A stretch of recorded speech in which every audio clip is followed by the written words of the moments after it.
What's up, dude? Hey guys, so I'm not wearing any makeup henceforth.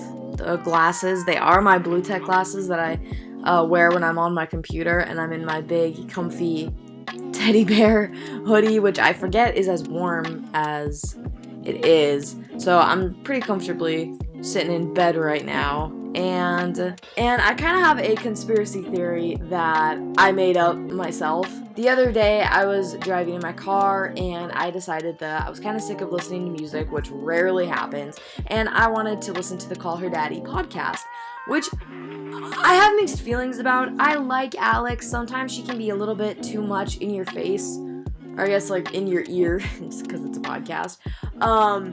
So I can only handle so much of her before I need to turn my music back on. But I was like, you know what? I think I could listen to a little Call Her Daddy today while I'm sitting in traffic. So I opened up Apple Podcasts and I looked up Call Her Daddy, like forgetting that now they're on Spotify and they aren't on Apple Podcasts anymore. But I did stumble across another podcast, and if I can think of the name of it, I'm going to insert it here for you guys, so if you want to check it out, you absolutely can. But it was basically just the history about Call Her Daddy and how it came to be.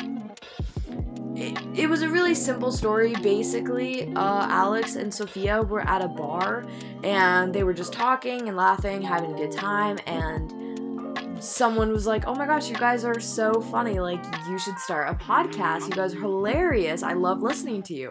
So they started a podcast, and within a few months, they had millions of downloads.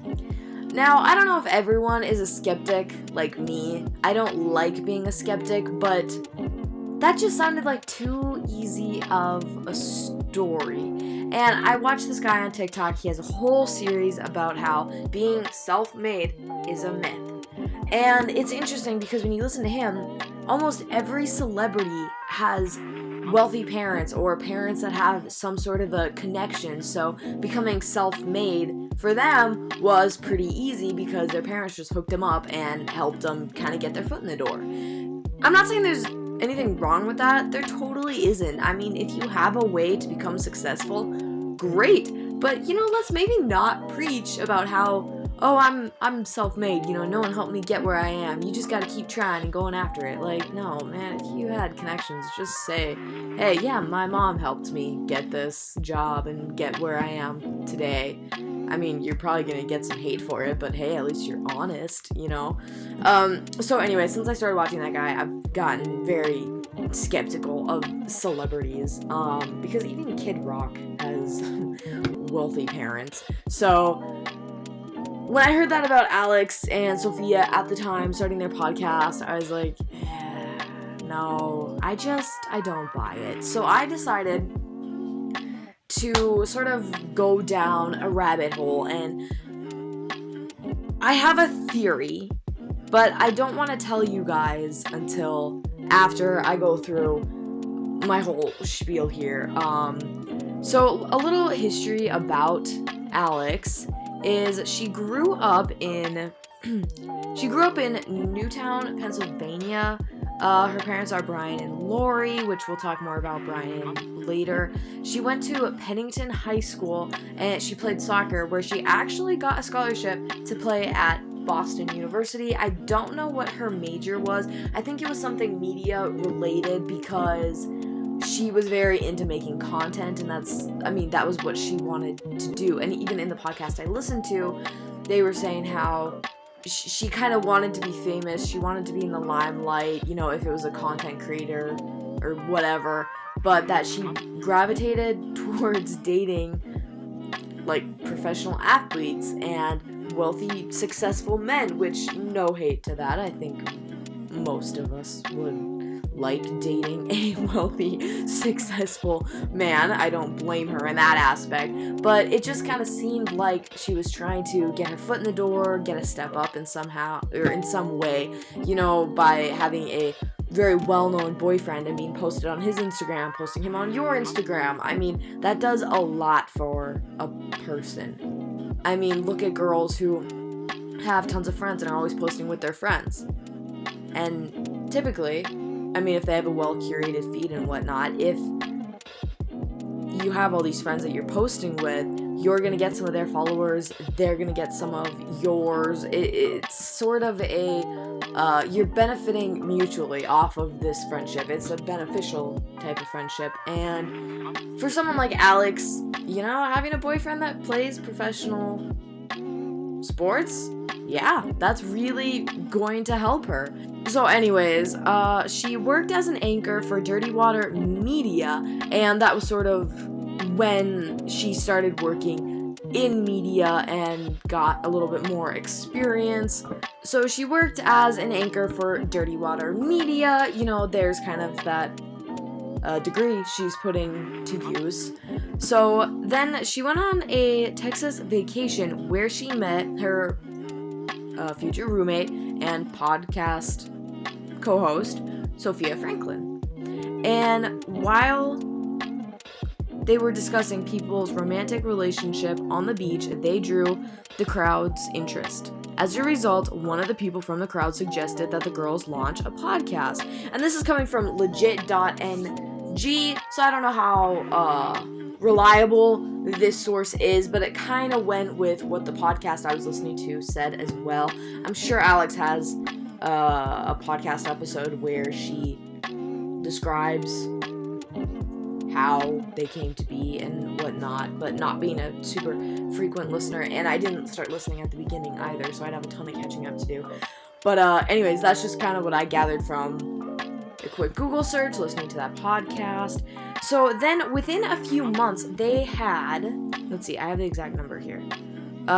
So within 2 months, their downloads increased from 12,000 to 2 million.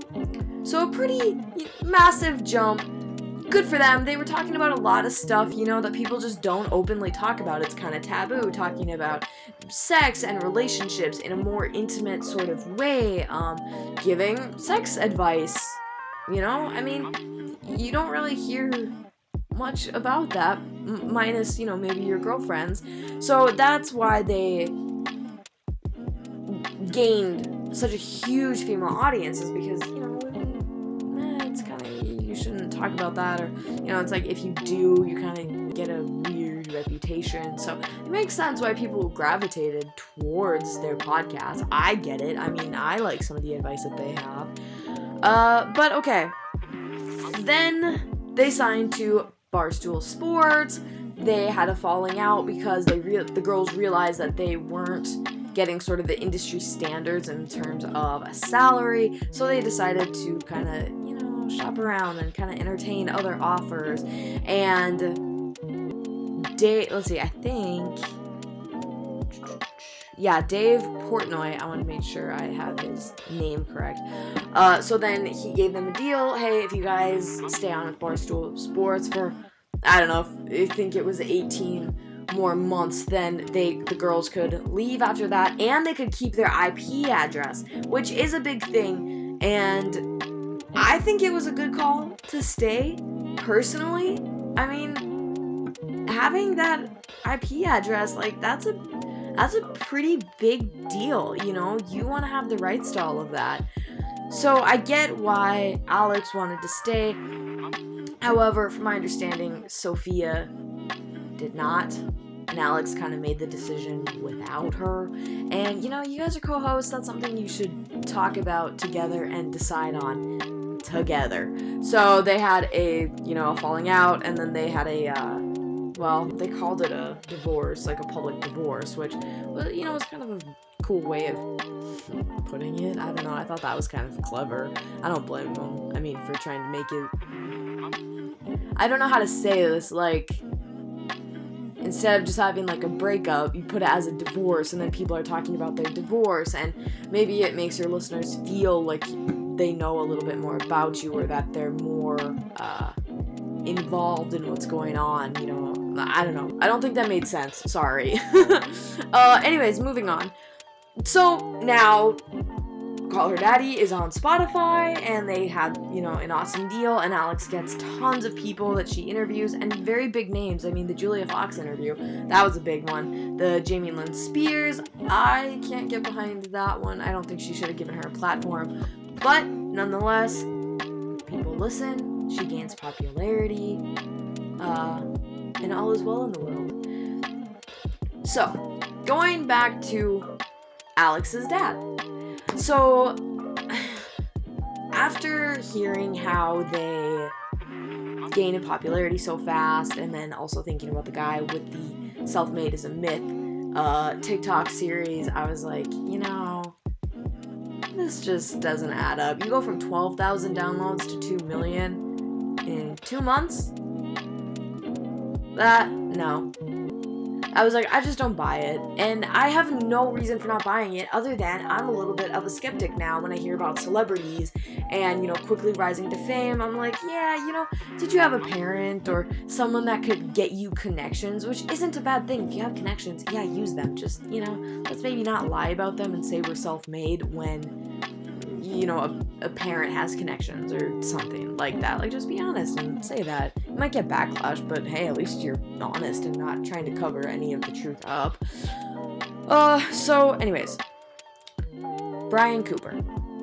I looked him up and I found his LinkedIn. I'm not trying to be creepy, I just wanted to try to get as much accurate information on him as I can. And honestly, I hope that this is his profile. I don't know that it is, but when you Google Brian and Alex Cooper, this guy comes up. It says he went to the University of Wisconsin-Madison, which he did play hockey there, so I don't see why this couldn't be him. So, he worked as a producer and director at ESPN for 8 years and 3 months. And he worked at NBC Sports Network as a producer for 5 years. And currently, he is the executive producer / director of Flyers hockey at Comcast Sportsnet Philadelphia. So, I'm making some pretty big assumptions here. I'm not trying to hate on Alex. I listen to the podcast, like I said. I don't mind her. Sometimes, like I said, she's a little too in your face. But overall, I like her. I like the interviews that she conducts. When she's interviewing, she's fantastic. I like listening to her. She has great questions. No hate towards her. This is honestly more or less a conspiracy theory that I have about Alex Cooper. So, your dad is an executive producer / director at a couple pretty big name networks, NBC Sports and ESPN. So it just seems like if your dad has those big connections, he could possibly mention your podcast that you have around the office a little bit, maybe generate some buzz, get some people to start talking about it, and then in 2 months, you gain 2 million downloads. That's kind of my theory, is I think that Alex's producer dad helped her get to where she is today. And the smart decisions that she's made business-wise, which I do think she is smart, she's got a pretty good head for podcasts and for decisions like keeping the IP address. Brilliant. You wouldn't want to give that up. However, Sophia did want to give that up, not understanding the importance of it. But, in terms of Alex, hey, if your dad's a producer and you run this by him as you should, I run bigger decisions past my parents as well, so, it totally makes sense that she would run this kind of stuff through her parents and get their opinion. And so if you mention to your producer dad that, with this deal you'll keep the IP address, I'm about 98% positive that he is going to urge you to stay the 18 months and keep the IP address because he knows how important that is. And Alex has even said, that was one of the best decisions that she made and that it ended up being, a great decision. She's got this IP address. She has total control over this sort of lightning in a bottle kind of creation that she's got. They were really the first podcast to talk about, like I said, sex, relationships, very intimate things. Just stuff that we don't normally talk about. day to day. It's a little bit taboo. You don't typically talk about that kind of stuff. But her and her co-host openly discussed it, and that's how they got to be such a big podcast. And I hate to say even podcast. Call her daddy. It feels more like a franchise. They have merch. She has, Alex goes to events. I don't know. It's not a franchise because, it's not like there's a Call Her Daddy, talk show or something. But I just feel like just calling it a podcast is that doesn't feel quite right for the magnitude of followers and influence that she has. But anyways, kind of rant over. But basically, that's what I think. Comment down below if you think that Brian Cooper helped Alex get to be where she is today, even if she doesn't directly say it. I just feel like if your dad can help you, achieve this dream that you want to do something in the media, you want to be a content creator, and you have a dad that works at a pretty big name network and could help you achieve that dream, why wouldn't he? Why wouldn't you ask for his help, I don't know, though. That's just what I think. And honestly, I don't even know if anybody else has brought this up or has talked about it. I honestly didn't even look on YouTube, but really, this is just kind of a conspiracy theory that I came up with in my head and did a little Googling for it. Like I said, though, I don't know if there's any truth to this. Alex, if you see this, girl, no hate. Hey, I was bored in my car listening to a podcast, and I was like, hey, you know what? Conspiracy theory. So, comment down below, Alex, if you're listening. Comment down below if I'm even remotely close to what happened. I'm just kind of interested, in knowing if the story that I made up has any sort of fact to it. But anyways, thank you guys for watching and for listening. That is all that I have for you. Like I said, comment down below if you think that this could possibly be the case, or hey, you know what? Comment if you think I'm totally wrong and am really reaching for something that just isn't there. Because to be real, that could be the case too, and I wouldn't be remotely surprised. But thanks for hanging out with me. Let me know if you guys want me to talk about more influential people in the future, if you want more videos about this, just sitting down, talking about them, looking into their past, and just sort of, things that they've done and whatnot. This was kind of fun. First time doing it, but whatever. Anyways, I need to quit rambling and take a nap. So, thank you guys so much for watching and listening to me. I hope that you come back tomorrow and watch another video of mine. But if not, if this is the only video you see, thanks for hanging out with me, and maybe I'll see you sometime in the future. Either way, thank you guys so much, and I will see you later. Bye, guys.